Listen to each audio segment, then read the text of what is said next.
For the 23rd session of Journey Down the Clackamas, 23.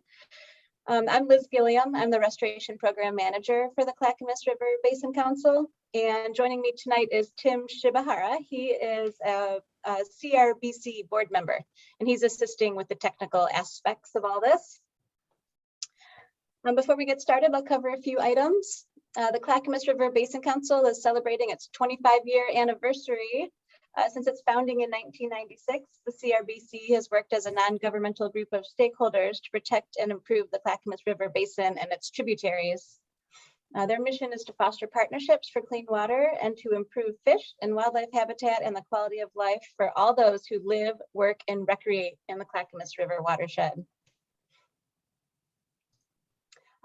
On behalf of the Basin Council, I'd like to thank our two gold sponsors, the Oregon Beverage Recycling Cooperative and Clackamas Water Environment Services. We'd also like to thank our bronze sponsors, the Clackamas River Water Providers, the Geological Society of Oregon Country, Port Blakely, and Metro. Thank you to everyone. And thanks also to the many individuals who have donated to support this conference. We are always looking for additional donations to keep this free for everyone, and those donations are tax deductible. So the Clackamas River Basin has been occupied by Native peoples for millennia. It is originally the territory of the Clackamas, Chinook, Molalla, Kalapuya, and other peoples, and is currently recognized as lands of the Confederated Tribes of the Grand Ronde, the Confederated Tribes of the Warm Springs, and belongs to other Native peoples who may not be federally recognized. And we thank those who came before us for their stewardship of these lands and waters, and those who continue to steward them now and in the future. So we are gathered for this journey down the Clackamas to learn in-depth information about the basin and its connections to Oregon as a whole. To connect with each other so that we can support our mutual efforts and to protect and improve the Clackamas River and its tributaries. And to have some educational fun. We are partnering with the Environmental Learning Center at Clackamas Community College. All workshop attendees will receive a certified certificate of completion for each session. If you'd like one, add your contact information to our Journey Down the Clackamas Conference Networking Google Sheet and indicate you'd like a certificate in the G column. We'll forward your contact information to Clackamas Community College. So just a few ground rules before we start. Please keep your microphones on mute unless invited to participate, and you can keep your cameras off if you like. That helps us save bandwidth for our presenters and greatly reduces the carbon footprint of our meeting. Tonight we have 3 presenters. There'll be a brief Q&A after each presenter. So if you have any questions, feel free to type them in the chat, and they'll be taking breaks during their talk, and at the end of the talk, we'll address any questions that come up specific to that one. But if your question is long or complex, feel free to ask it in the audio. You can type in chat that you have a question or raise your hand, and we'll be calling on you to unmute and then ask your question. So with that, we'll start our presentation for this evening. And just remember to keep yourself muted, type your questions in the chat, and we'll be sure to address those. Tonight's webinar will probably go until about 7:30 p.m. with questions afterwards. So I'm going to introduce all 3 speakers right now. And then Garth will start his presentation. So our first speaker is Garth Wyatt. He's a fish biologist with Portland General Electric, focusing on the Clackamas River for the last 15 years. He received his bachelor's in fisheries science at Oregon State University and specializes in fish passage solutions around hydro projects and the occasional habitat restoration project. I think you're selling yourself short there, Garth. Luke Whitman has been doing research and monitoring for Oregon Department of Fish and Wildlife. I'll be referring to that as ODFW tonight. Since 2010, prior to joining ODFW, he worked on various fisheries programs in Alaska, Chesapeake Bay, the Great Lakes, and New England. Luke has a BS degree in biology from the University of Maine and an MS degree in fisheries science from Oregon State University. Garth, you want to swap your displays there. And then Steve Starcevich has been a fish biologist with ODFW since 1996. He is currently an assistant project leader with the Native Fish Investigations Program. Steve's work has been focused on determining population status, habitat use, and movement patterns of bull trout, west slope cutthroat trout, red band trout, and Pacific lamprey, and western brook lamprey, and has been leading ODFW's monitoring work in the Clackamas River bull trout reintroduction program since 2015. So thank you all for joining us and putting the time into these presentations. We appreciate it. So now let's welcome Garth, Luke, and Steve as they present about what the Fishfield surveys are telling us about fish distributions and abundance within the Clackamas River Basin.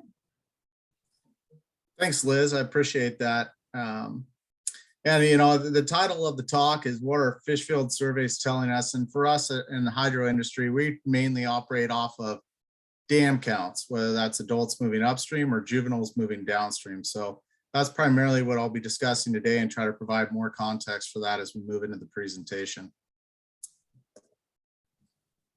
So I always find it helpful to try to get a picture of the Clackamas as a system that's really in year 82 of a reintroduction program. Since 1939, after passage was restored over the Faraday Diversion Dam, Cazadero at the time, we've had an ongoing recolonization process, and you've heard through other presenters the various stocks of fish that have been present within the Clackamas and also introduced, so I won't get into that. But you can think of the Clackamas as far as fish passage at the hydro system is concerned. You can call fish passage from 1909 to 1917 intermittent. Passage was generally present until high water events in the winter would wash out a fishway. And then from 1917 through 1938, fish were essentially extirpated upstream of the Faraday Diversion Dam. And then there's a variety of hatchery fish management that has been in place throughout that time period. So from 1939 to 2022, where we're at now, you've had a building population of Coho, Spring Chinook, and winter steelhead passing upstream and downstream past the hydro projects. Portland General Electric's been present in the basin since that period of time, since 1907. But most recently, we received our new FERC license in 2011. And that it's triggered a whole suite of infrastructure improvements to enhance fish passage to try to meet our survival standards. So I'm going to be discussing that a little bit more, but that's really was the trigger for all of the infrastructure improvements that we've seen, as well as a suite of habitat improvement projects throughout the Clackamas Basin. So the infrastructure improvements that have led to the counts that you're going to be seeing here in a few minutes. The largest big hitter item is the 1,000 CFS North Fork surface collector designed to pass smolts around the 3-dam hydro complex. This is North Fork, which is our most upstream hydro project. And the goal of this facility is to collect as close to 100% of the downstream migrating smolts and other juvenile fish that are present within the system to get them around the hydro project. So we're not entraining them through the turbines or spilling them down through the system. Once we collect those fish, they're passed into the North Fork migrant bypass pipe, which is 7.1 miles long, which passes fish from North Fork Dam, past the Faraday Diversion Dam, past River Mill Dam, into the tail race. So it actually goes through downtown Estacada. And for fish that are missed at at North Fork that are migrating down through the hydro system, we have one last opportunity to collect those fish before they go through River Mill, and that's the 500 CFS River Mill collector. That was constructed in 2013. For upstream migrating fish, perhaps the largest piece of infrastructure improvement that we've made for those fish is the North Fork Adult Soaring Facility. That was constructed in 2013 and designed to segregate hatchery from wild fish, as well as improve migratory conditions within the North Fork ladder by providing a means to introduce cool water into the 1.9 mile long fish ladder. And then our unsung hero is the Spillway Exclusion Net. This was installed in 2013, and this is to try to prevent fish from going over the spillways at North Fork and direct them into the bypass system. So how well is our juvenile collection facility working? How many juveniles are we actively collecting in the bypass system? And when we talk about what are our Fishfield surveys telling us, I think this is a very telling graph right here. This in particular is for spring Chinook collections from 2000 through 2022 on the x-axis, and then numbers of fish on the y-axis. So it increases from 0 to the upper side is 300,000. From 2000 through 2012, those numbers of Chinook that were collected were under the original migrant collector, which was installed in 1958. We averaged approximately 12,000 Chinook through the bypass system per year. In 2013, the Spillway net was put in as well as the river mill collector, and you saw that number increase to 50,000. And then in 2017 was really our first year of census counts since the North Fork surface collector went in place. And you can see a rapidly increasing trend in the number of Chinook captured. For the last 4 years, we've averaged over 200,000 juvenile Chinook bypassed around the Hydra project in each year. And it's roughly a 200 to 300% increase over the 10-year average we saw prior to infrastructure being installed. So why this is important is our route of passage through the bypass system has a 99% survival to it. So the more fish that we can collect and get in the bypass system, the less are moving downstream through the hydro system and incurring mortality either over a spillway or through a powerhouse. So the goal here is to collect 100% of the production of juveniles from adults passed upstream and get those bypassed safely around the hydro project. And hopefully that's going to translate to survival gains that we see in our adult return, which we're going to talk about in a little bit. So the next question is, well, Garth, you've caught a lot more fish. When are they coming through the hydro project? This is a graph of what we call our biweekly run timing for juvenile Chinook. On the x-axis is date binned by a 2-week period. So you've got January 1st to the 15th, January 16th through the 31st, so on and so forth through the end of December. And then on the y-axis, you've got numbers of fish passed. The gray line was the biweekly run timing for numbers of juvenile Chinook passed with the old migrant collection system. And the red line are the biweekly run timing for juveniles collected with the improved infrastructure. And a couple of things will jump off the page at you. One is that the numbers collected through the old bypass system was relatively small, but it was bimodal. You collected spring yearling smolts in April and May, and then there really wasn't any appreciable numbers of Chinook captured by the system until you got to the fall, which were primarily our sub-yearlings. Flash forward to 2013 through 2019, and you see an increase in not only the numbers of juveniles captured in total in each weekly bin, but you see that it's protracted and it's really distributed across that calendar year. And I think this is going to tie in nicely to what Luke's going to discuss, but what we call this is protracted runtime is we're passing more life history strategies out throughout the year, whether it's fry, sub-yearlings, or spring smolts. Right now, our dominant life history strategy is or at least for out migrants, is our fall out migration of sub-yearlings. By and large, that represents 80% of all the Chinook passed downstream through the hydro project. And it generally coincides with some of those first fall freshets that we get in the calendar year. These fish are smolted, but they probably are rearing in downstream habitat, whether that be in the Clackamas, the Willamette, or the lower Columbia before they ultimately end up going out to sea. So how long are those fish? I've got this bend in 3 different time periods. So you've got fork length on the x-axis and then proportion on the y-axis, and then they're broken down into time periods. So from October to January, you can see the lengths of the juvenile Chinook we passed downstream. And really, I don't want to focus too much on the actual proportion of fish by length bin, but just note that in any given time period, we're passing fish that are of smolt size. So 100 to 150 millimeters. It's generally considered large enough for smolts. And then those photographs just below the histograms there are representative of those 100 to 120 millimeter fish that are the largest peak in those histograms and what they look like. And so it's very difficult to tell a spring smolt from fish that we catch in the summer and then from our fall smolts. We get smolty, I would call them smolty colored Chinook any given time of the year. So yeah, and I think that's going to relate well when you talk about lower river habitat restoration in the Clackamas or the Willamette. These fish are moving through 365 days a year in relatively high abundance.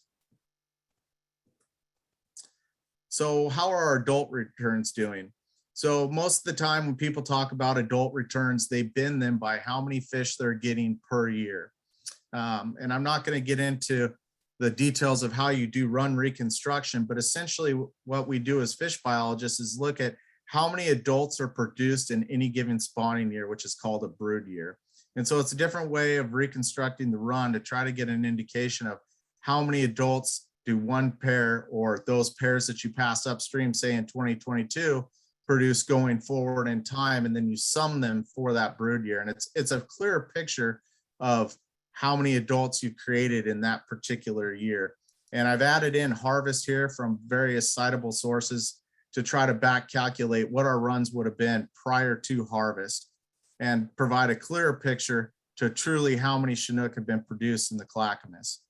So from 1975 to the 1976 brood year, we received minimal hatchery influence, and we averaged around 1,500 naturally produced Chinook per year.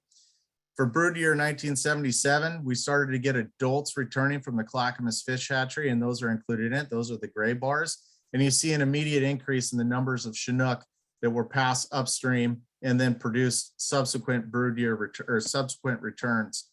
And after the hatchery segregation was put in place in 2003, you saw that return decline to approximately 1,500 to 1,700 per brood year on average, which is really about what we saw from 1959 to 1976. And then in 2013, for the 2013 brood year, those returning adults experienced the improved infrastructure as juveniles. So those juveniles for that brood year got to go downstream through the hydro project with a lower mortality because the higher percentage of those juveniles were passed through the bypass system. We've actually received five out of the last 6 brood year returns are our largest naturally produced returns on record. So when we talk about trends of returning adults and are we moving in the right direction, I think it's pretty clear that we are. Moving into wild Chinook run timing.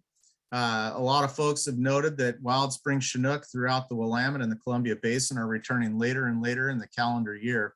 And that has implications when you think about water temperatures and then also how the utilization is as far as how far do they go upstream past the hydro project. Fish that typically migrate earlier in the year go further upstream into the preferred spawning habitat. So you've got date on the x-axis and percent return on the y-axis. Those 2 black bars represent the 50th percent return date, which is your middle of the return, and your 75th percentile return date through the adult trap is the upper bar. The blue bar is the spring Chinook return prior to the improved upstream migratory conditions that were associated with the adult sorting facility and increases in minimum flows throughout the project. And what we've observed is approximately a 1-month advancement in that orange line at the 50th percent return date over what we observed from 2008 through 2012 prior to improvements. Also, the 75th percent return date is a little over a month advance from what we observed prior to the improvements in the migratory infrastructure. In fact, the 75th percent return date is almost the same as what the 50th percent date of return was prior to infrastructure improvements. And when Luke gets into his presentation, he's going to discuss some of the trends he's seen in distribution. And this has really led for Chinook to move further upstream into that preferred habitat, getting into that cold water, into those areas like Big Bottom, where we really want those fish to spawn. Ideally for spring Chinook, they migrate when flows are high and cold. They over summer in deep holes and in cool habitat, and then they spawn in the fall. So you want to have these fish migrate through the system when the water's still cool, relatively high, so they can reach those upstream habitats before they die, either as pre-spawn mortality or spawners. Moving into winter steelhead, the story's a little different, although we have observed an increase, but the consistency of the increase, I think, is really the takeaway from this slide. So these are numbers of juvenile winter steelhead collected in the bypass system. Years on the x-axis, numbers of fish on the y-axis, and you can see some oscillations from 2000 through 2012. What we found is that our collections with the historical bypass system were heavily impacted by interannual variation in flow. So if you had a high water year, we typically collected fewer juveniles. If you had a low water year, we collected more juveniles, regardless of the adult run size. So moving into 2013, once that spillway net went into place, you saw an immediate increase in the numbers of juveniles captured by the bypass system. And as a matter of fact, it's remained relatively consistent from 2013 through 2021, even after the FSC was installed. So we've averaged around 45,000 winter steelhead collected every year, relative to the 17,000 per year that were collected from 2000 through 2012. So we're seeing about a 275% increase in any given year over the previous average prior to infrastructure improvement. And again, that's important when you think about steelhead that aren't collected would have migrated over spillways or through powerhouses. So the more fish we can get in the bypass system, the higher survival for those out migrating fish, which translates to increased adult returns, hopefully. So for adult passage, these are actually just adult returns in any given year. I didn't do a brood year reconstruction with steelhead because it's very difficult based on their real diverse juvenile and adult life history. They out-migrate at 3 to 4 different age classes, and they come back in 3 different age classes. So trying to assign each specific return to a brood year is difficult. So I thought, just for the sake of simplicity, I would go with just adult returns. And so you've got year on the x-axis and numbers of fish on the y-axis through time. So 1957-58 was the first year that we counted fish going over North Fork Dam, all the way through last year's return of 664. Unfortunately, steelhead have had, I would say, a fairly prolonged depressed return as a result of marine conditions, for the most part, marine survival. So our last 4 years, I believe, really aren't representative of the survival improvements that we've made on the hydro system. They're going to an inhospitable ocean.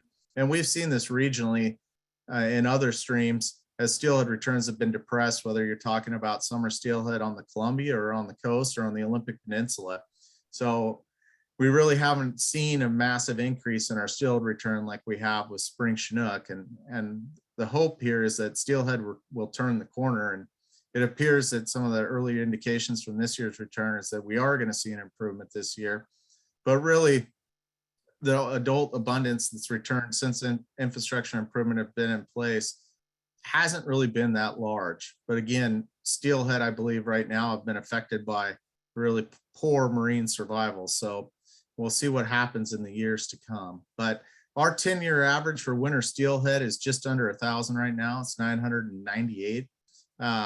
And that has increased relative to the early 2000s, but we really haven't seen the boom that we have in Chinook and Coho, which we're going to discuss here in a minute.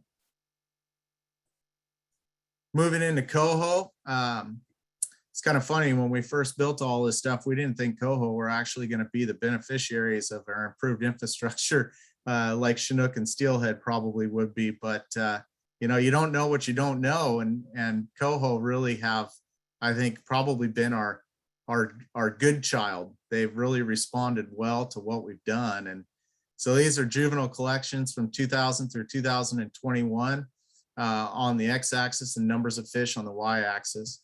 Our 10-year average prior to constructing all the new infrastructure was around 63,000 Coho collected in any given year. Since we've improved our collection infrastructure, that's increased to almost 200,000 Coho, 198,000 per year, about a 313% increase. So we've really seen a lot of juvenile Coho coming downstream through the project, which is exciting. And as you all know, we've had a banner adult return this year, which we're going to talk about a little bit more. So like the Chinook, one of those juvenile Coho coming through the project, and I thought this slide might really be of interest to those of you with CRBC and focusing on lower Clackamas habitat restoration.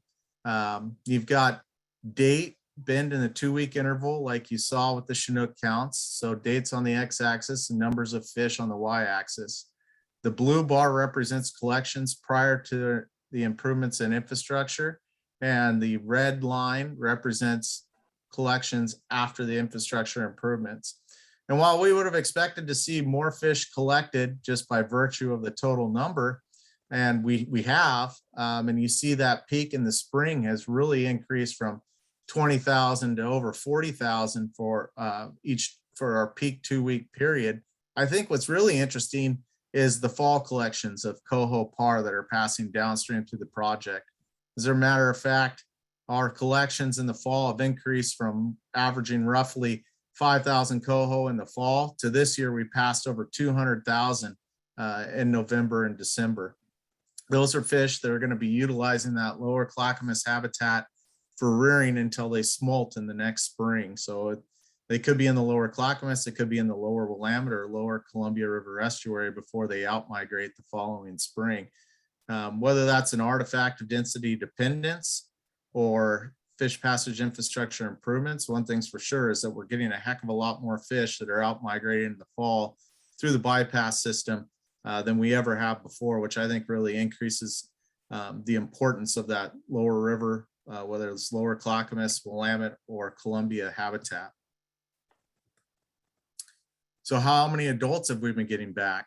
So just like the winter steelhead graph, this is just counts in a calendar year.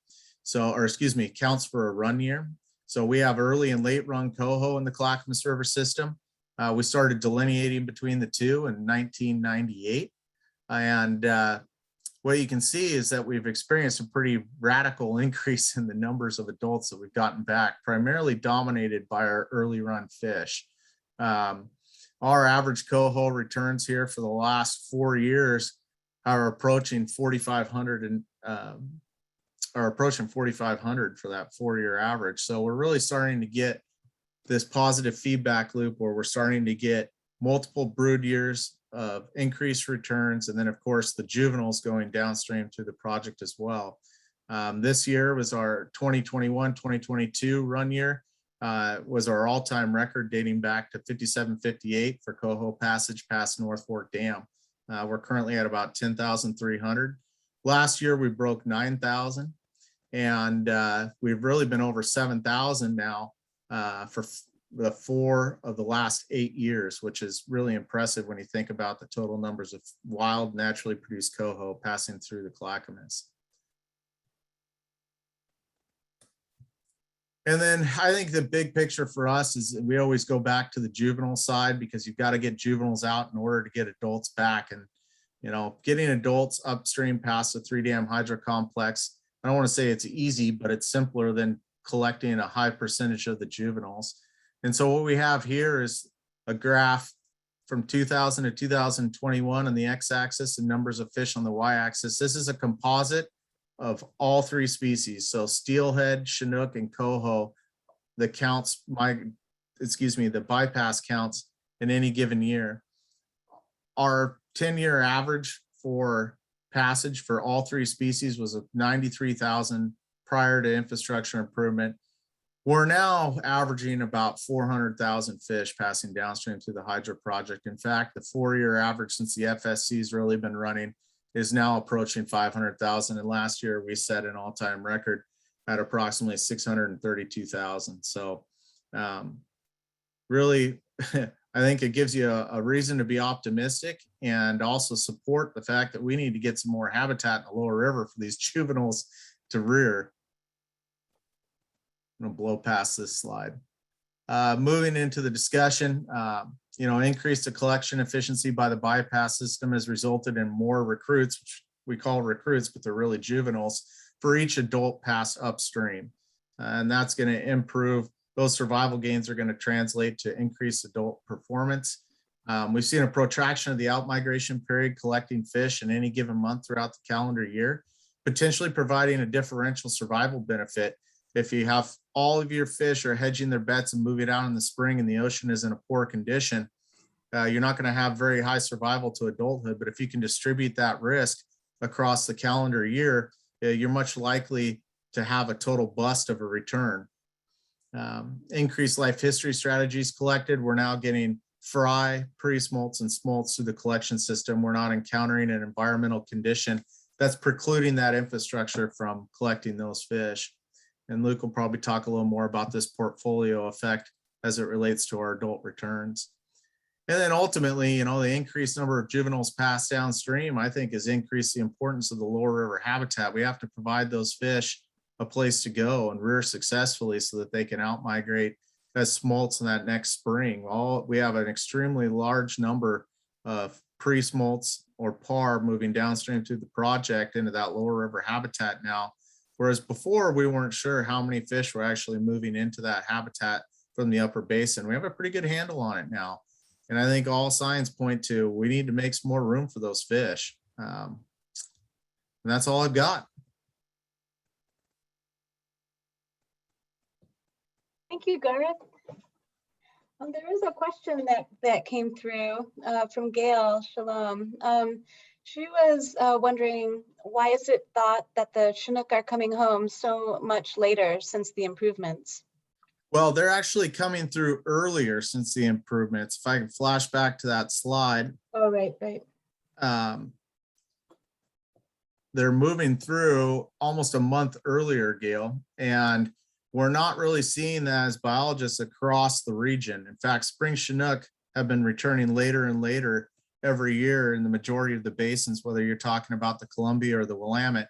But our fish have advanced almost a month across the last 7-8 years. And I think that's primarily tied to fish moving through the hydro system quicker.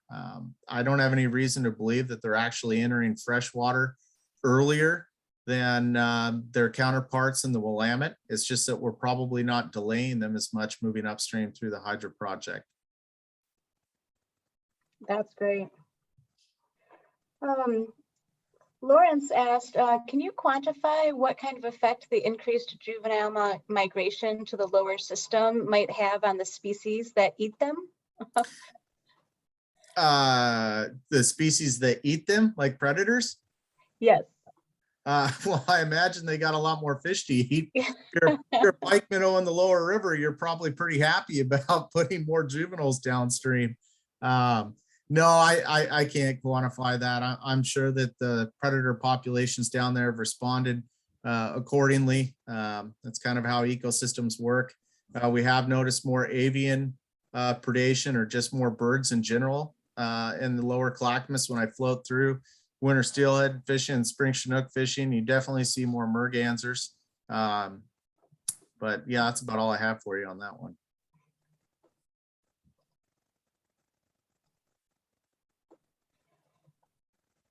Okay, well, thank you very much. That's all the questions we have right at the moment, but feel free to keep them coming in. So now Luke Whitman is going to present.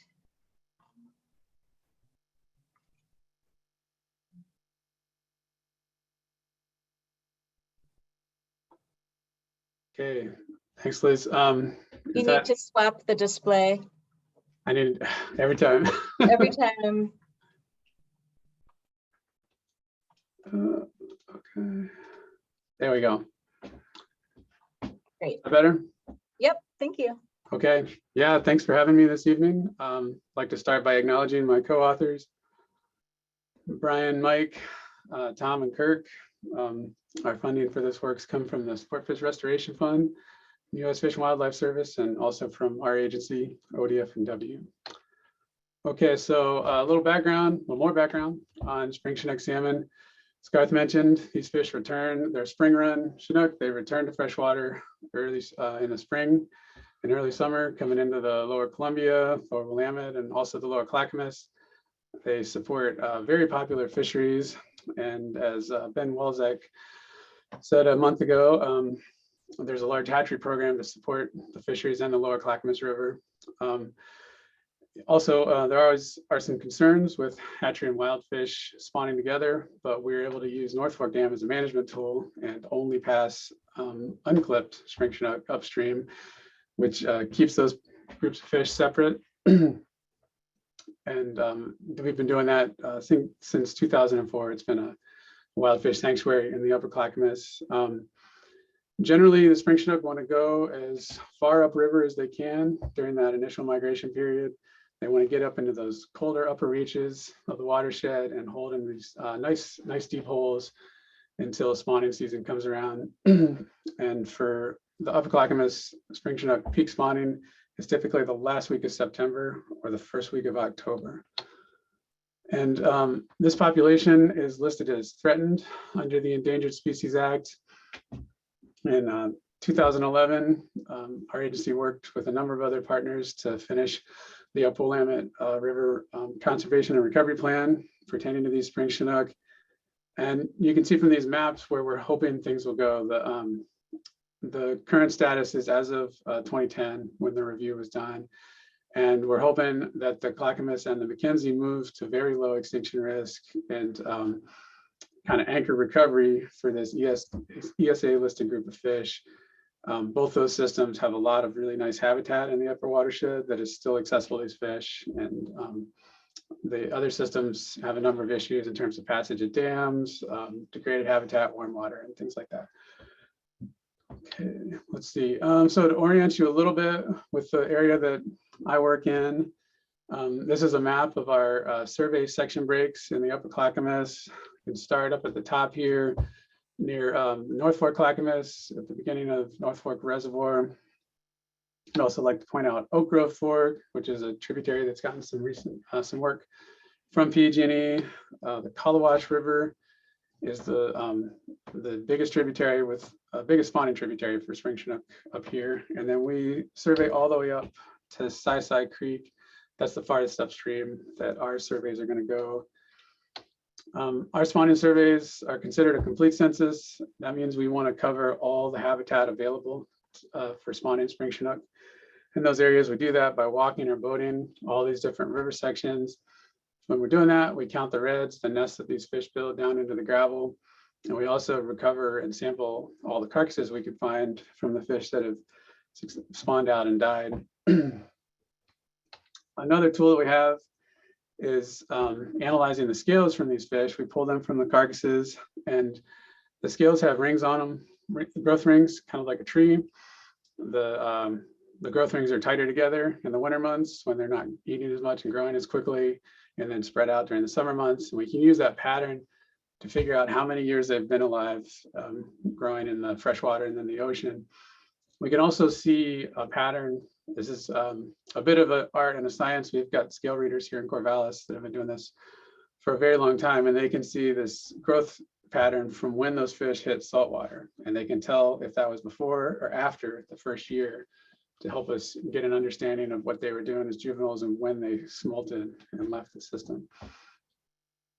So getting into some of our data, we've got red counts above North Fork Dam going back to 1996.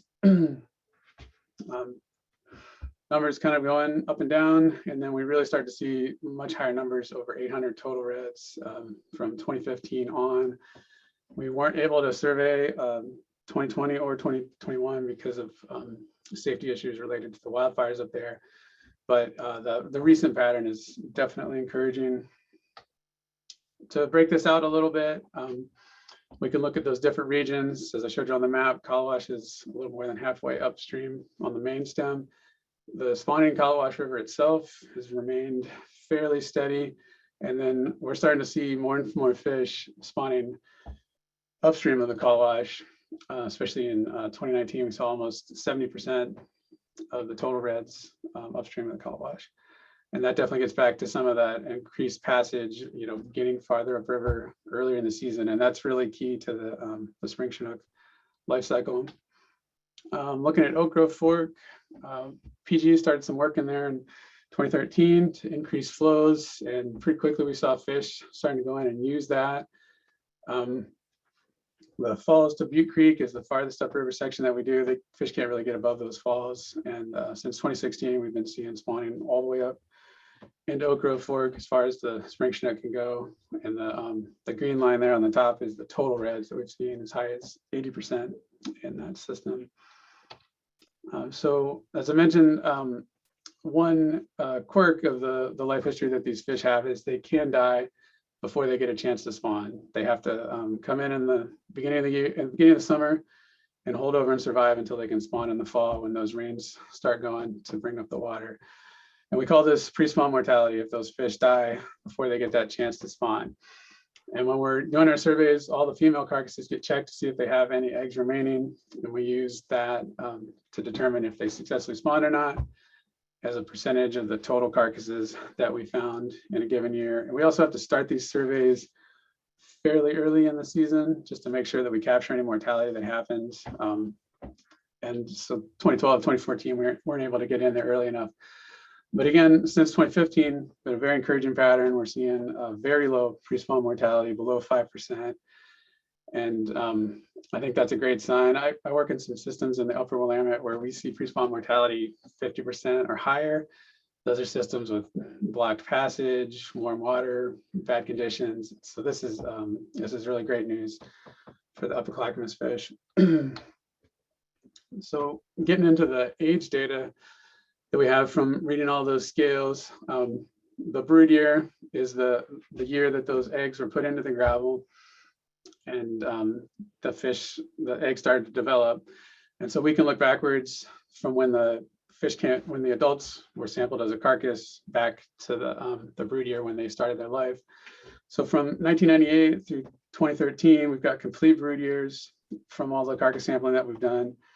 And most of those fish came back to the upper Clackamas as adults at age 5, 61%. For age 4 is 35%. And then there's a little bit of age 3 or even age 6-year-old fish coming through. The most common was an age 5 adult spawner, and that fish had left the system as a yearling, going to the ocean as a smolt. So they had spent their first full year in the upper Clackamas. And getting into the juvenile life history is a little bit more. So as I mentioned, the brood year starts in the fall when those eggs are laid and those eggs start developing. Into the late winter and early spring, those fry start to emerge out of the gravel, and then they start all these different life history pathways. And we can use the scale analysis to get the simple breakdown of sub-yearlings versus yearlings. A sub-yearling would be a fish that migrated to the Columbia and became a smolt during their first summer or fall before they turned 1 year old. And then the yearlings would be juvenile Chinook that migrated and became smolts during their second winter or spring. And that's the real simple breakdown that we can get from this scale analysis. As you can see from the pie chart, 90% of the fish from the same brood years, 1998 through 2013, followed that yearling strategy. That means that the vast majority of those fish are going to rear their full year up in the upper Clackamas upstream of North Fork Dam. And then that proportion can shift a little bit from brood year to brood year. In 99, we saw almost all the fish that came back as adult spawners had followed the yearling strategy. And then the highest amount of sub-yearlings we saw was in 2004, about 19% had left the upper river before they turned 1 year old. And as you can tell, these vary a little bit from brood year to brood year. So this is an example of the life history pathways we put together from some studies on the Mackenzie River. I don't want to get too detailed with this. This is the result of a lot of different tagging studies all put together, but it shows once those juvenile spring Chinook emerge from the gravel, they can follow a lot of different pathways, finding different habitat to feed and grow, moving through the system and taking advantage of whatever habitat is available. And some of those fry move pretty quickly right after they come out of the gravels. A lot of those fry stay in the upper reaches for that full year, like we're talking about with the yearlings, and we've even documented 2-year-old smolts. So the take home here is a very wide range of life histories can be expressed from these juvenile Chinook. And we want to make sure they have the habitat to do all this. And in terms of rearing habitat downstream, or even in the upper Clackamas, I mean, it seems like they'll use whatever we give them. If we build it, we reconnect it, we provide it for these fish, they'll come, they'll make use of that at some point in their life cycle. So these juvenile Chinook would be coming through the lower Clackamas. The sub-yearlings would be rearing in that habitat in the spring and summer, their first year. And then the yearlings using some of that habitat in the winter and early spring. We know they also continue rearing in the lower Willamette River after they move out of the system. Tom Friesen did work a number of years ago showing that they're using all kinds of different habitats in the mainstem Willamette. Other studies that I've been a part of, we've seen them using wetlands, side channels, and other connected habitat along the lower Willamette River. Those pictures down there at the bottom those are that's part of a metro property off of Multnomah Channel, where we did a study showing juvenile Chinook coming and going with high water events and rearing in those wetlands whenever they could. Also, colleagues of ours at NOAA have done a number of studies on the Columbia River estuary showing that fish from the upper Willamette do take advantage of that habitat. They're going to rear and grow. Some of those fish even get there at pretty small sizes and put on significant growth, even doubling sometimes before they actually hit full saltwater. So again, any of those habitats we can give them downstream will be used at some part in this life cycle. So to kind of summarize all that, the upper Clackamas, we're seeing in recent years really high red counts. Those fish are moving farther upstream, benefiting from all the improvements that have been made at North Fork Dam. And I think that really tracks well with what it takes to support these spring Chinook salmon. That's really their goal, is to get farther upstream and have a lot of habitat to use for spawning and for rearing. We've seen fish respond to the changes in Oak Grove Fork, increased flows, using that habitat. Overall, in recent years, pre-spawn mortality has been very low. I think that's a great sign for where these fish are going. And as I mentioned, the majority of the adults come back at age 5. And then most of them do spend that first year of their life rearing upstream of North Fork Dam in the habitat that's available up there. And through other studies and work that we've done, we know that those fish will also use rearing habitat downstream to feed and grow before they become smolts. How this ties into management and recovery.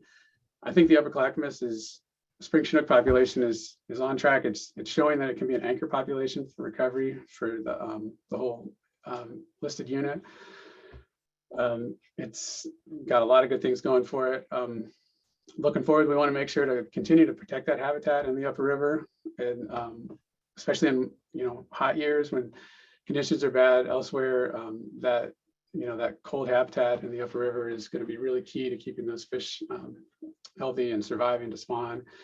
And then we also want to continue all the passage that we can for adults and juveniles coming downstream at all those various life history stages.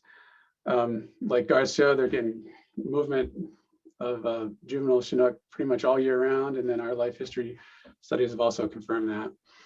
And then, any habitat restoration we can do is going to support these juvenile Chinook either in the upper Clackamas River or the lower Clackamas River, connecting that, even, building off of work in the lower Willamette and elsewhere. We know they're going to use those. So anytime we can work together to restore some habitat, be it upriver or down, it's going to provide some benefits to these spring Chinook because of all those diverse life histories that they show us.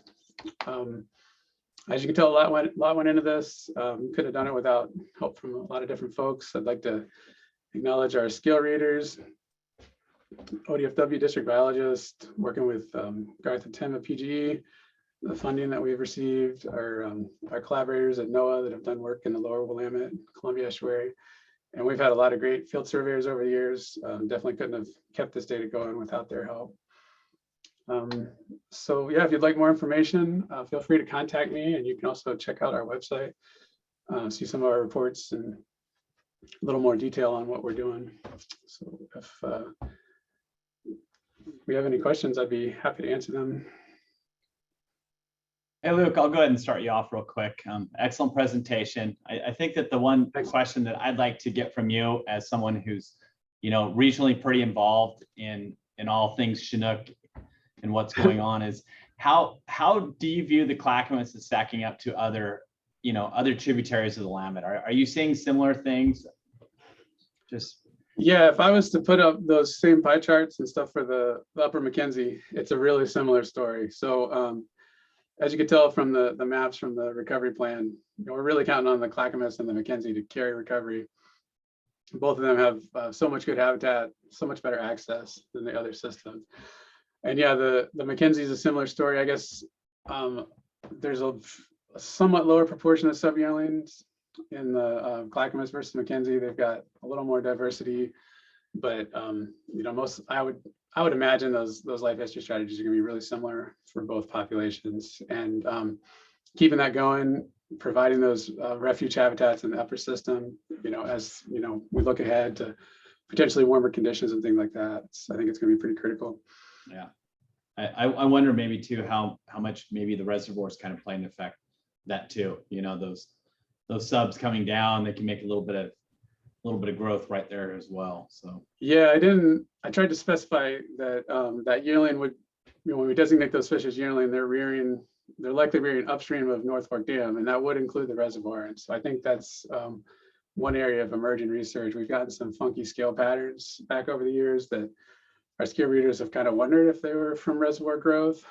It almost looks like estuary growth. It's so good, but we haven't really dived into that one yet. So yeah, those are our PG test fish that we're giving you. So okay, thanks. I thought what you mentioned about the life history diversity is very, very interesting, with some fish, moving down pretty quickly, and then others choosing to stay places longer and use a variety of habitat. And I think that does speak well to efforts about improving habitat throughout the system to give them that opportunity to stay around longer and get bigger before going to the ocean. Yeah, definitely. Kind of similar to my response for today. I think if we did all the same tagging studies for the upper Clackamas, there'd be a lot of the same pathways from this Mackenzie example. And some of those fry, they do survive. They migrate right on through 100 kilometers, and some of them do survive to come back. So, and like Garth said too, I think that I'll just point out too that this is my favorite slide on your entire presentation right here. But this is like your 401k. This is a portfolio. This is diversity and life histories. And so for all of you folks watching, this is how, during any given condition year, when we have a bad year, we have a drought year, we have a flood year, this is how we diversify our portfolio. We send them out at different times. Yep. There's a question from Cheryl McGinnis.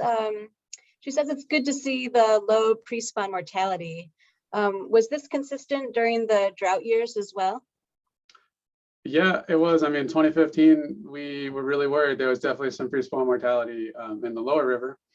But in the end, total passage for Spring Chinook at North Fork Dam, and then was pretty good. And then the pre-spawn mortality was low. So I think so some of the observations and early surveys we did, it just seems like those fish were able to respond to the conditions. They migrated about a month earlier. Those adults were migrating about a month earlier than usual, at least in the upper Willamette. Garth may have some more insights on that for at North Fork Dam, but generally they responded to those warm conditions and they just got to the headwaters even faster than usual.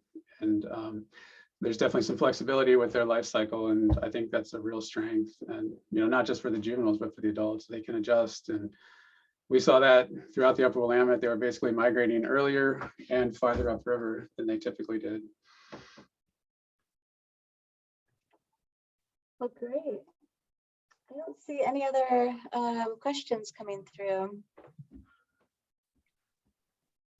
What a depth of information. Those scales really provide a huge part of the story. It's very interesting. Yeah, thank you. All right, we'll go ahead and turn it over to Steve. Thank you, Luke. Yep. All right, so then our last presenter tonight is Steve Starcevich. And we'll see if we can get the presentation uploaded. They're wily.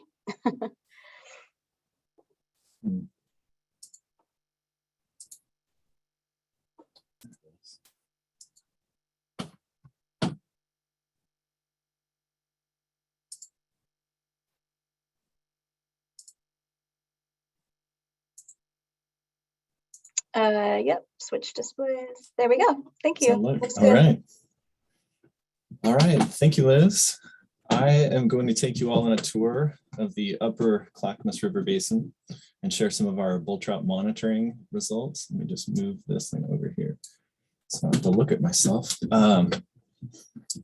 First, I'd like to acknowledge my two co-authors, Chris Allen and Marshall Barrows from the U.S. Fish and Wildlife Service. I'd also like to acknowledge all the folks that have been involved in this. It's a multi-agency collaboration since its inception. So I'd like to acknowledge all of these agencies and their staff that have been involved in this project: ODFW, U.S. Fish and Wildlife Service, Forest Service, and PGE. And let's start with a little background about bull trout and how the Clackamas Reintroduction program came to be. So you may know that bull trout are widely distributed in the Pacific Northwest and also in Western Canada. Oregon is kind of on the more southern side of their distribution. Bull trout are in the salmon family, but they're actually a char, not a trout. They're more closely related to brook trout, lake trout, and Arctic char. Some old timers still will call them Dolly Varden, but in 1980, they were officially designated as a separate species. Of all the salmonids in the Pacific Northwest, they have the coldest temperature requirements. They have a life history diversity, and they can display as anything from a resident population to freshwater migratory populations. And when you get up into the Puget Sound and farther north, you get some bull trout that actually go to the ocean. And some of these freshwater movements, migrations between feeding and spawning habitats can cover really long distances, in some cases up to 150 miles. They spawn in the coldest section of the stream network, usually up in the headwaters, and like salmon and trout, they bury their eggs in the gravel. Within this range, there are many threats: dams blocking migration routes to feeding and spawning habitat and reducing food density, habitat degradation from land use, fisheries management issues such as overfishing. And if you talk to some of those old timers that call them dollies, you'll hear from them that they are actually very easy to catch. They're an apex predator that is highly piscivorous and very easy to catch. So, and also non-native species being introduced and spreading can compete and in some cases hybridize with bull trout. And then of course, worsening climate change, bull trout are considered a sentinel species for other salmonids. And so as a result, let me go back one here. Within the US, bull trout are still widely distributed, but they've been extirpated from about an estimated 60% of their historical distribution, and there have been several losses of we've lost several populations. And as a result of this decline, bull trout were listed under the Endangered Species Act in 1999 as a threatened species. And the primary goal of the listing is to support species recovery.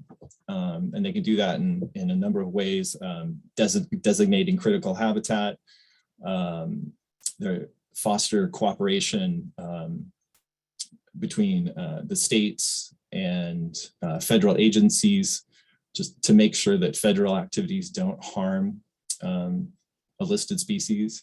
And they can also develop species recovery plans. Recovery plans have gone through a few iterations.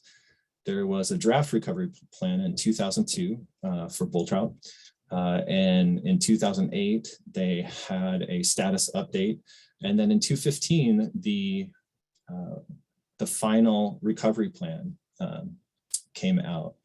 This is a map that shows the designated bull trout recovery units. Each one is made up of many core areas, usually containing a basin, like the Clackamas River Basin is a core area. And within these, within this recovery, final recovery plan, you can find core information about core area status, primary threats, and proposed recovery actions for that core area. One of the recovery action recommendations was to restore bull trout to parts of their historical range where they have been extirpated. And the Clackamas was identified as a prime candidate for reintroduction. Zooming into the Willamette River Basin, bull trout have fared very poorly in the Willamette. They've essentially been extirpated from the basin except for a remnant population in the Mackenzie River. Bull trout were last verified in the Clackamas River in 1963. So reversing this historical trend and beginning one of the recovery actions, a reintroduction feasibility assessment was completed, and that was finished in 2007. One of the tasks was finding a donor population. Unfortunately, there was a robust bull trout population just over the ridge of the Cascades in the Metolius River and in Lake Billy Chinook. Another task of the feasibility study was to determine the most suitable habitat patches. Largely for bull trout, that's determined by temperature. 16 degrees maximum temperature is a handy rule of thumb. This is a map of our temperature logger locations over the last, I think since about 2015. The red dots are max temperatures greater than 17 degrees Celsius. And once you get above 16 degrees, it's less and less likely, maximum temperatures greater than 16 degrees, it gets less and less likely to support juvenile rearing. The blue dots are less than 15 degrees C, and they're suitable bull trout rearing habitat. And this jives with the patches in the feasibility study. But our temperature monitoring also showed that Old Oak Grove Fork and Roaring River are also potentially suitable and worth monitoring.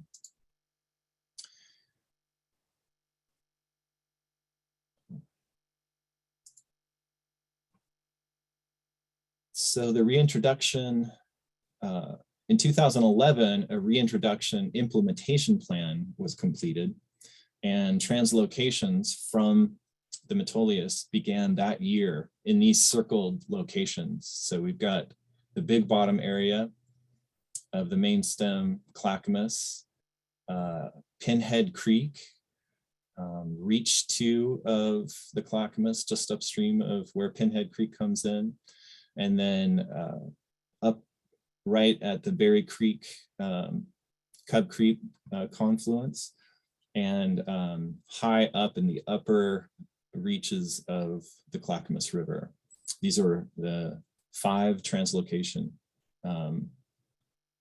locations. And as you can see by these dates, the translocations took place annually from 2011 to 2016. Some locations, well, Big Bottom got fish every year. Pinhead got them 2011, 2013. And then if we go up to Berry Creek, they were the last translocations occurred in the last 3 years of that. So another question for the reintroduction program was, what age fish should we use? There isn't much research telling you how to go about doing a reintroduction. This is a length frequency histogram of all the translocated fish. The age classes that you see here that are roughly lined up with the histogram are based on empirical studies of Metolius fish. So there were over 2,800 translocated fish, and about 70% of them were age 1 and 2. All of these were pit tagged. These guys were caught in the Metolius tribs, and these guys were probably caught in Lake Billy Chinook. And so the methods we've used to monitor the progress of this reintroduction include spawning surveys, environmental DNA surveys to look at distribution, night snorkeling surveys to look for juvenile bull trout, temperature monitoring. Here you have a couple of pit tag antennas across the stream. So we use pit tag technology, and then the U.S. Fish and Wildlife Service in 2017 installed this weir where they have a trap and they have a passage chute that can be monitored with video. So let's take a tour of these habitat patches, starting with Clackamas River Reach 1, which is fondly called Big Bottom. It's bottomlands. It's really flat. It's a multi-channel reach. I think I counted as many as 5 different channels in some places. So there's islands and log jams. It's an active, dynamic floodplain. It's really an amazing place if you have a chance to go hiking there. It's really spectacular. You almost feel like you're in Alaska. And this past summer, I think I saw the biggest tree I've ever seen in a river setting that had fallen over. It was, I'm a little over 6 feet tall, and it was at least another foot or 2 in diameter, taller than I was. So when we've surveyed this for bull trout spawning in 2015 and 2016, we didn't see any bull trout reds, but we saw hundreds of Chinook reds. And when we've snorkeled it, we've seen literally thousands of Chinook and Coho juveniles. Looking for bull trout down there was like looking for a needle in a haystack. It's the highest densities of salmon juveniles that I've ever seen while snorkeling. Really amazing place. And the maximum temperatures throughout this section are suitable for bull trout. So if you look at the map, you can see our locations.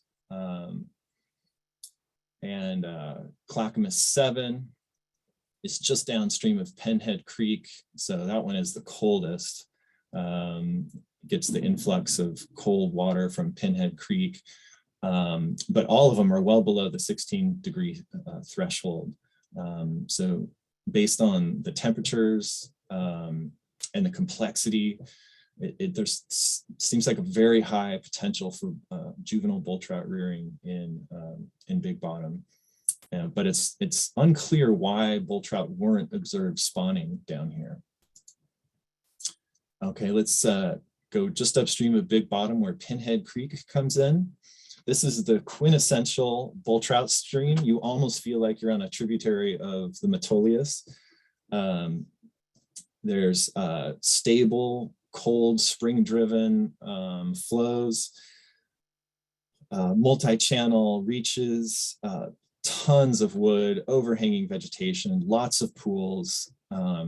As you can see from the temperatures below 9 degrees, it's really ideal bull trout spawning habitat. And indeed, Pinhead has emerged as the primary spawning stream. This is you can see a couple of photos of some nice reds here. They're the bright patches of gravel that obviously have been dug up recently. The map here is of red locations. The orange dots are from the 2019 census survey to give you an idea of what a kind of a peak spawning year would be like.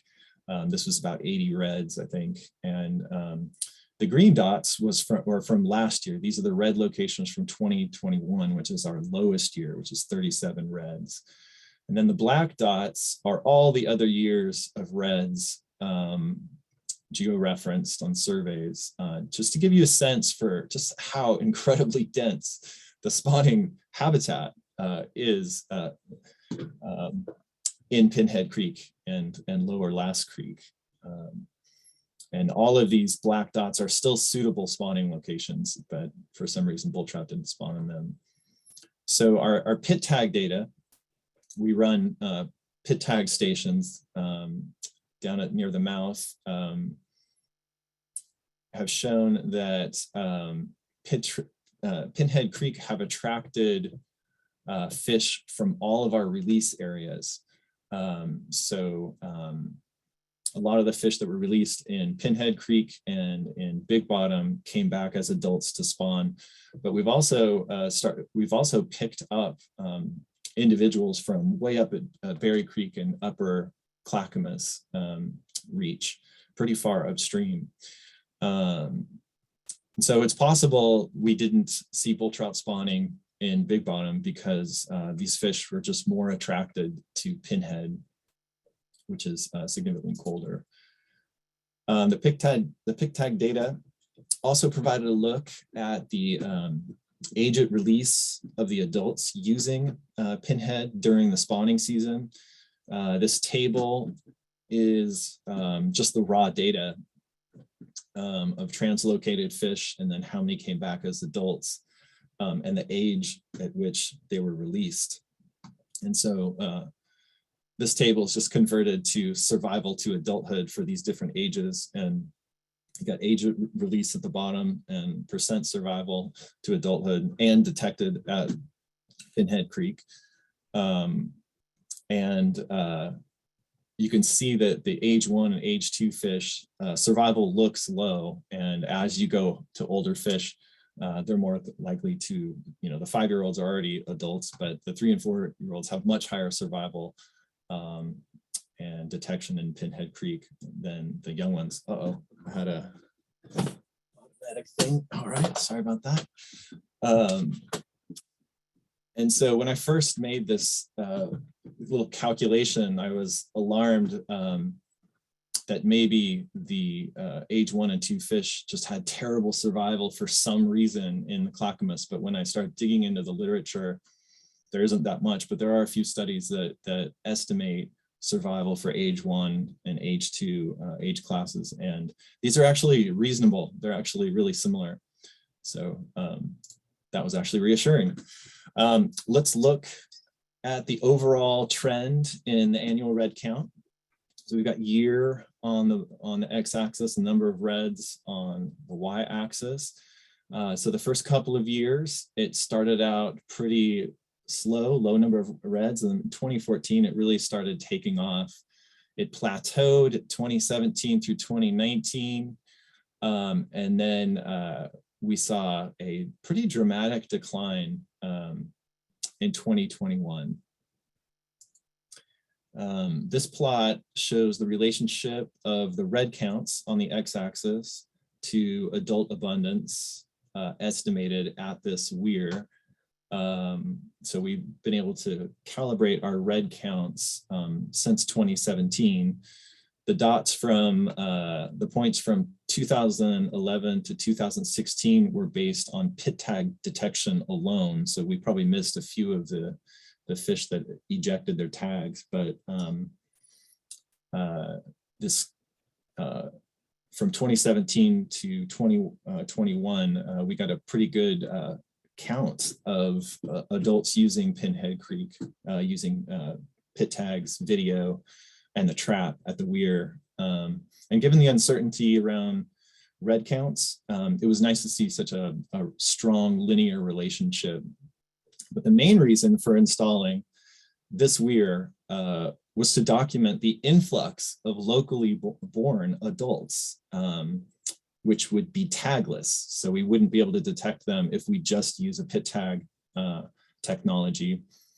We'd actually have to get our hands on them, scan them for pit tags, and see if they're tagged or tagless. So using the trap data, we can start to see if there has been an influx of locally born adults. So this figure doesn't yet include the 2021 data, but the 2021 data isn't going to change the story, unfortunately. So these box plots of the total length on the y-axis of tagged and tagless bull trout captured in the trap. If there was an influx, we would see two things at this trap. First would be the presence and an increasing annual number of tagless adults. And the second thing would be as locally born first-time spawners arrive, they should be smaller than the general population of adults. And so let's look at the x-axis.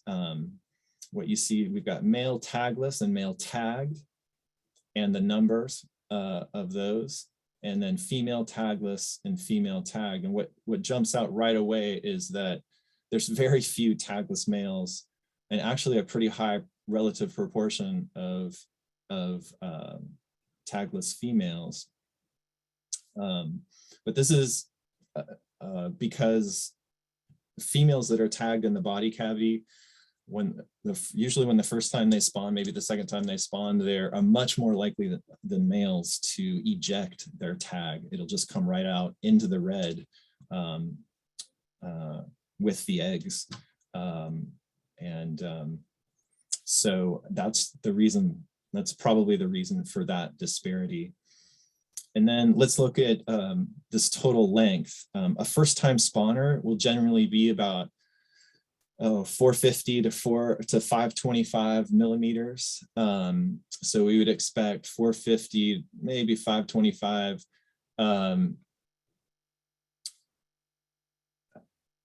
And so you look at this band going across 525, and you look at the tagless sides, and maybe a couple of these, a couple of the three, maybe one of the three is actually a locally born fish. Maybe these three males did just happen to eject their tags. We don't know. And with females, I mean, the tagless ones are generally bigger than the tagged ones. So we think these are older fish that probably ejected their tags, except for this little one. This may be a locally born female.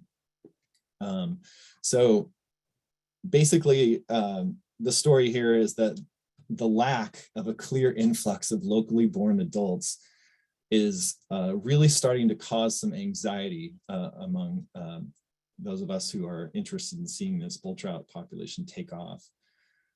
But let's talk about how to manage expectations.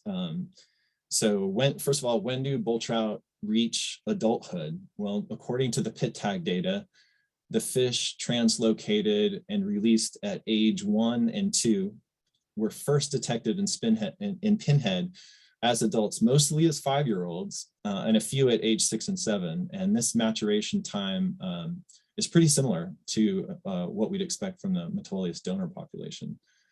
And now we've got to further manage our expectations. I made this age class chart. Let's just look at the first line. So in 2011, 5 reds were counted, and that was associated with 20 adults that got picked up by the pit tag reader. Their first year in 2012 was age 0, and then age 1, 2, 3, 4, 5, and they reached age 5 in 2017. So the earliest we really probably could have expected juveniles surviving and recruiting into adulthood would have been 2017, but this is from a really small number of reds and adults. And same with 2012 and 2013. Oh, the other part of this first line is that we've seen through fish returning year after year, we could watch them get 1 year older, 1 year older. And we still, we do lose some fish every year. But between age 9 and 10, you really see a drop in the number of fish. So, we have detected so far some 12-year-olds. I suspect that in the next couple of years, we might detect a 13-year-old, but that really is kind of the maximum age of a bull trout. So, so again, we had pretty small numbers, 2011 through 2013, but then we saw more than a doubling in 2014 of reds and adults. And we would have expected their first cohort of adults just in 2020. And then we see more of an increase from 2015 to 2017, it doubles. So kind of the peak spawning is 2016 through 2019. So, we don't really expect large cohorts of adults to come back maybe until 2022. I mean, it's actually really confounding and mysterious and frustrating that we haven't got a real confirmation of an influx of locally born adults. But it still could just be a matter of time based on this little age class chart. So while we wait for the influx of adults, locally born adults, we thought we could pacify ourselves by documenting locally born rearing juveniles. Alas, we've done quite a bit of sampling, electrofishing in 2016, minnow trapping in 2017, fry surveys in 2017 and in 2020, night snorkel surveys in Pinhead and Big Bottom. And all we've seen so far is this one young of the year bull trout. There's many speculative hypotheses why we're not seeing juvenile bull trout. You know, in most places where, even when there's much smaller spawning populations, like 5 to 10 reds, in my experience, you see at least 100 adults snorkeling at night.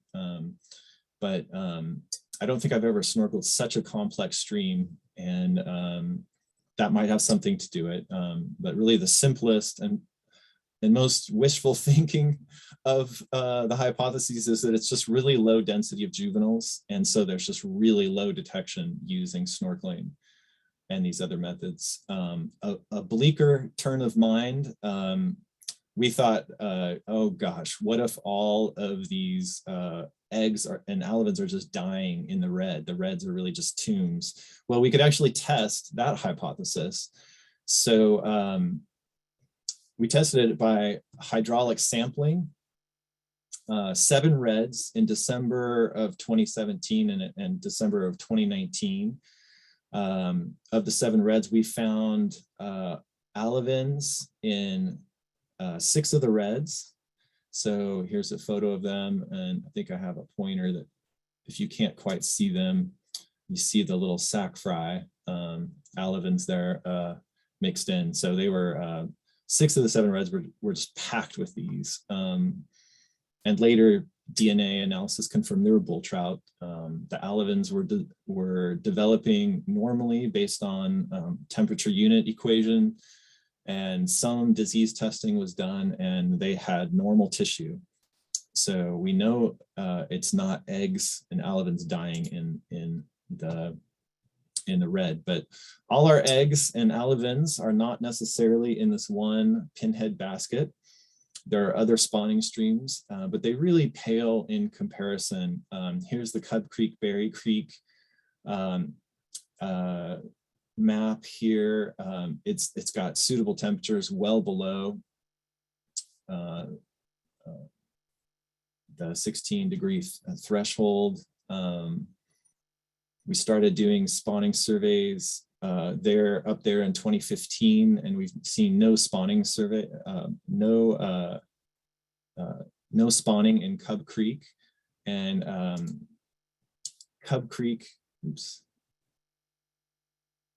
Cub Creek is relatively, I guess this is yeah, Cub Creek is very steep and constrained, and there just isn't a lot of spawning habitat in that area. But Berry Creek, in 2019, we actually counted 13 reds, and it was pretty much timed with when you would expect the 1- and 2-year-olds that were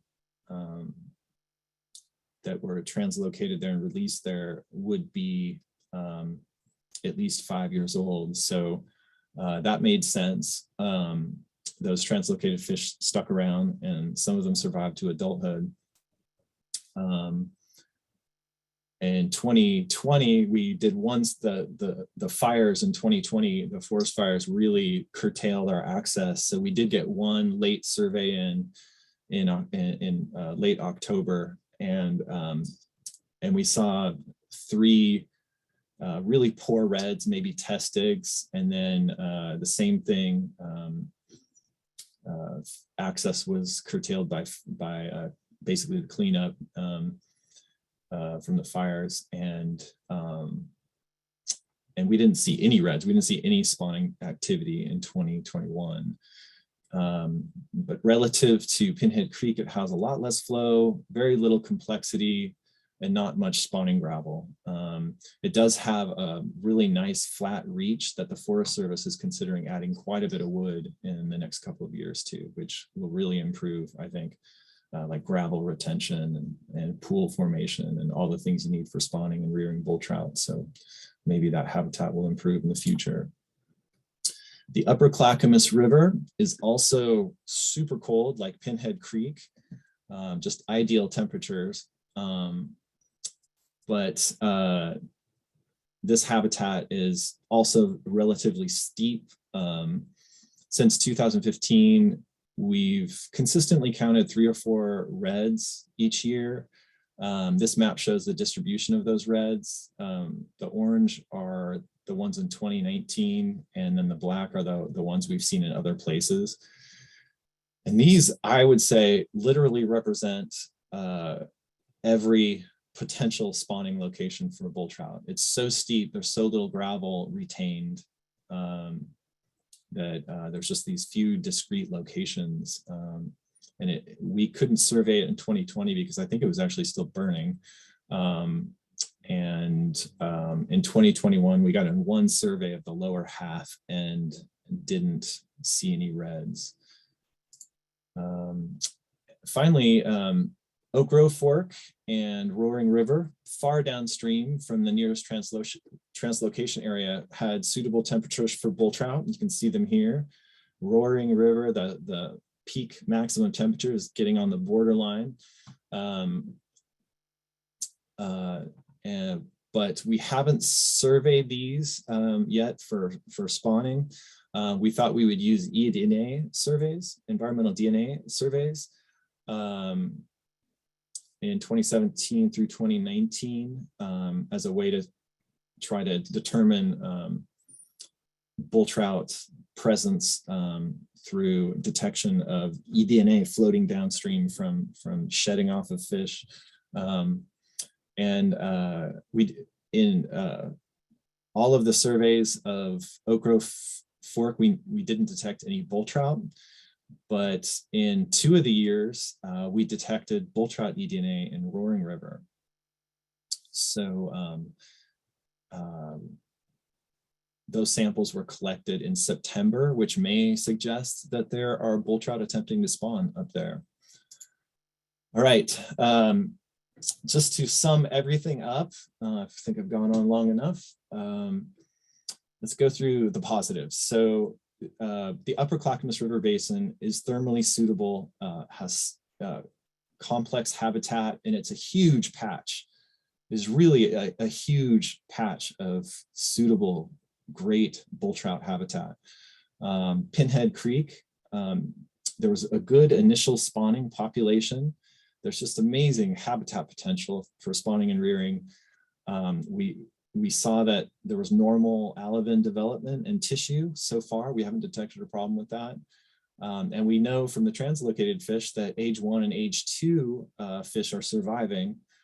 Another positive is that there are some other populations forming. The one in Upper Clackamas and the one maybe in Berry Creek. But the unknowns, the big one is fry survival. Like, we don't know what happens to these fish after they emerge from the red. Also, there could be spawning in other thermally suitable areas. Like we should probably look again, and we are going to look again in Big Bottom and some of these other reaches, and see if we can detect any bull trout spawning. But it is with with both Luke and Garth's presentations, this whole area is so confounded with salmon reds now. It's just amazing. Even Pinhead Creek, we saw a huge boost of coho reds just this year. So that'll be interesting going forward. But for these unknowns, these could be, we are planning on these becoming a focus of our research and monitoring in the next couple of years. And so the negatives, the adult population is now declining rapidly in Pinhead Creek. And so far, we have not seen an influx of locally born adults. And with that, I'd be happy to take questions. Could anyone hear me this whole time? Yay. Hi, Steve. Liz Hi. wants to know if she can have a 12-year-old bull trout. That was just kind of a comment. And Lawrence Cotan wanted to know if there's any concerns about impacts from reintroduced bull trout competing with native fish species. Well, bull trout coexisted with the entire community of native fishes for thousands and thousands of years. I mean, we had tens of millions of salmon coming up the Columbia when bull trout were present. They are an apex predator. They will eat a lot of juvenile salmon, but they will also eat other salmon predators as well. So it could be a matter of just balance. When we snorkel Pinhead Creek, it's just packed. When I first started in 2015 and 2016, it had a lot of Chinook in it. And over the years, it seems to have shifted to coho, just huge, just really high densities of coho. So that's actually one of our speculative hypotheses, is that bull trout are actually losing out to coho. But so no, there will be some interactions that will be negative for salmon, but I just don't think it will affect population at all. Yeah, especially now that it seems like the robust populations are doing pretty well. So I was wondering if you had pit tag arrays elsewhere in the upper watershed, because I've heard in the past that bull trout can do an amazing amount of migration. Do you think that they are going elsewhere? Well, we know there are some bull trout spawning up there, and we know it's really nice habitat as far as temperatures go. We didn't talk about any of these data. We know that some adults are getting below the dams, below Estacada, and coming back up.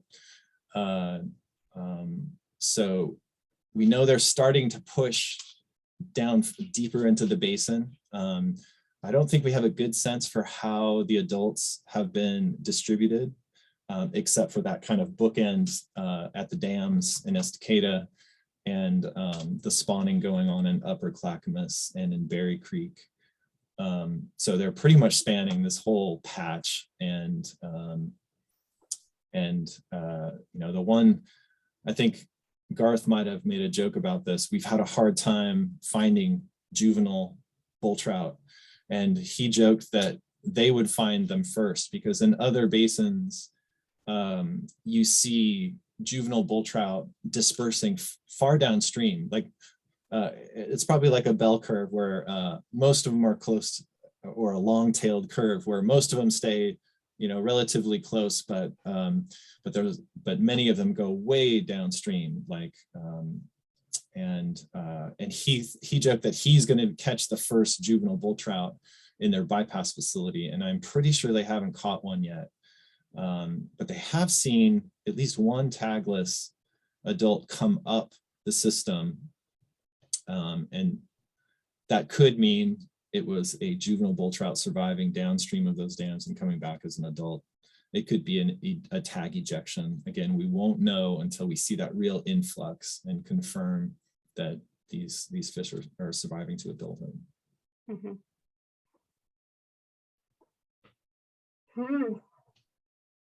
The story continues. I don't know whose idea it was to end on a sad note, but Well, it could still just be a matter of time. yeah. And it's getting harder and harder to make that case every year, especially these next 2 or 3 years. If we don't see an influx, then it will be very sad. That's interesting. Yeah, I kind of agree with you though on the potential impacts of like coho superimposition of reds, especially with the numbers that we're getting. Kind of coincides with about the time that we saw bull trout disappear from the basin, during the first reintroductions of the early run coho component that started using that part of the basin a little bit further. So it's potential theory, we've been trying to figure out for a long time what is the reason why they were extirpated, and was it overfishing? Could they have really done that good of a job? I mean, I've seen the fishermen of the Clackamas. I highly doubt it. So there seems like there's a lot of anecdotes with some photographic evidence of people catching and keeping bull trout in the Clackamas, and I keep thinking that in other places salmon coexist with bull trout. Bull trout manage to survive, and a really healthy salmon population just means even more fish, food fish for bull trout. So while some bull trout reds might get disturbed, maybe some young of the year bull trout will get eaten by salmon fry or salmon juveniles, but it seems like it would be offset in like survival. Like no bull trout that makes it to 2, 3, 4 years old that starts eating fish they're going to have very high survival. There's so many fish to eat there. So I would expect that as the trade-off, not just bull trout to disappear, which we don't know yet.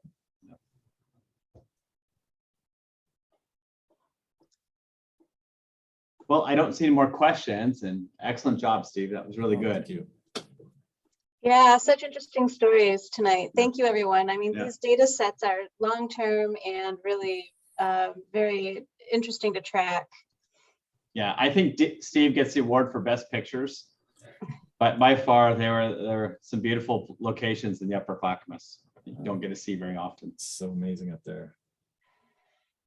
So I just want to thank everyone for joining us again, and really give a big shout out to our speakers tonight. Thank you so much for giving us all this great information. Our next session is on January 25th, and that one is at 6 p.m. And we're continuing with this focus on water and fish. And it will cover the historic, current, and probable future effective human development and growth within our basin. So you can use this Zoom meeting link. You're already registered for this event if you registered for this one, and we'll send you a reminder the day before. So thank you to everyone. All the recordings are on our YouTube channel, so take a look at those if you want to rewatch one or watch one that you had to miss. And our thanks to the speakers. We thank our gold sponsors, Oregon Beverage Recycling Cooperative, Clackamas Water Environment Services, and our bronze sponsors, the Clackamas River Water Providers, Metro, Port Blakely, and the Geological Society of Oregon Country. So if you like what you see, please consider a small donation. And thanks for joining us tonight. We'll see you all on January 25th. All right. Thank you. Thanks, Tim. Yep. Thank you, Liz. Good job. All right. Good night, everyone. All right. Have a good night.